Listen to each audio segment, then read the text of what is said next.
Happy Monday and welcome to your Mental Health Mini. This week's guest is Kristen Carder and we are talking all things ADHD. I think that for most people, we have a stereotypical stigma in our head of what ADHD looks like, which is like a little white boy in the classroom, kind of bouncing off the walls, maybe being a little, loud with the teacher and interrupting his classmates.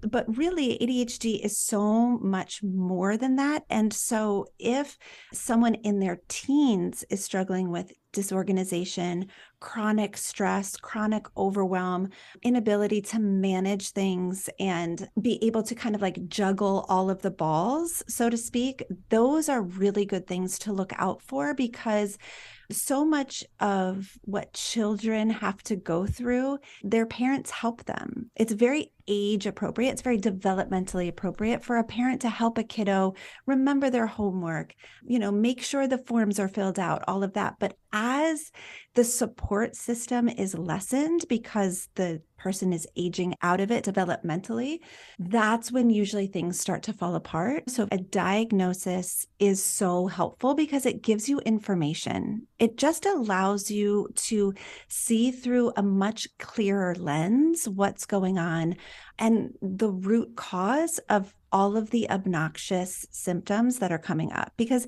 that's the thing with ADHD is that the symptoms are really just kind of annoying.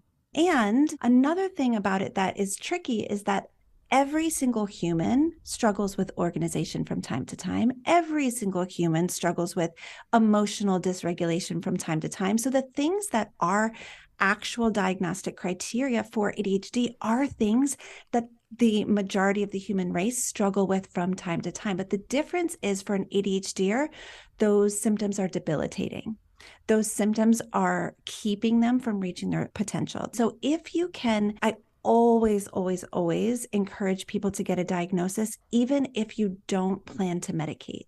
It's still helpful to have the information because information is power and it can show you where to give support. As a very high functioning now adult with ADHD, I have so much support in place. Dr. Russell Barkley calls it scaffolding. We have to have that scaffolding of support so that we can really move forward without having to worry about all of the organization, all of the problem solving, all of the time management, all of those things that for the typical brain, it just comes naturally. And for our brains, it doesn't. I think that we have so much shame around our struggle that we think we should, major air quotes here, we should be able to do it without help. My friends don't need the help, so why should I have to use it?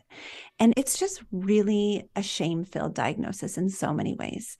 And so cutting through that shame and taking advantage of whatever support it is doesn't give you a leg up. It just levels the playing field so that the starting line is where you're starting and not way, way back. What I like to say to people is no matter what you experience emotionally when you are diagnosed, it's valid and your experience is valid. So if you're relieved and happy, perfect.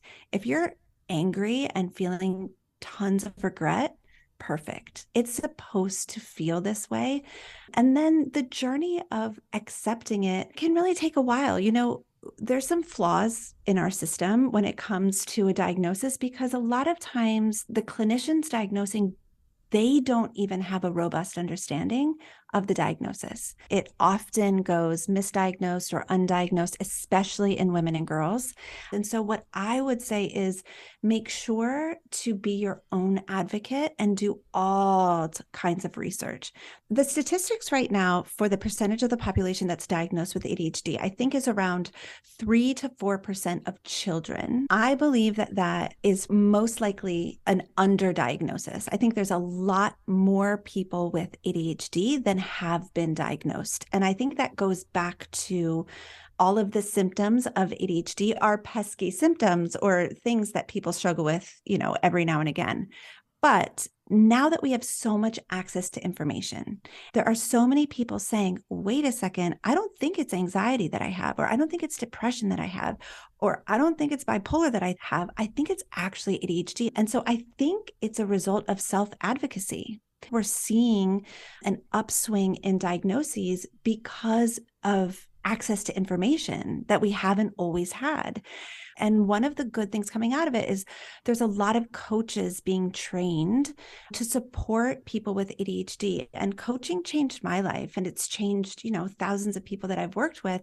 I know that coaching can be an amazing medium for those who have access to the funds for it. It is so powerful to have someone else kind of take your hand and lead you through a journey. It's very, very validating. If you enjoyed this week's Mental Health Mini, you can listen to the full episode. It is episode 142 featuring Kristen Carder. A link to the full episode is in the show notes. As always, make sure to leave a review, subscribe, share with a friend or family member, and follow at She Persisted podcast. Thanks for listening.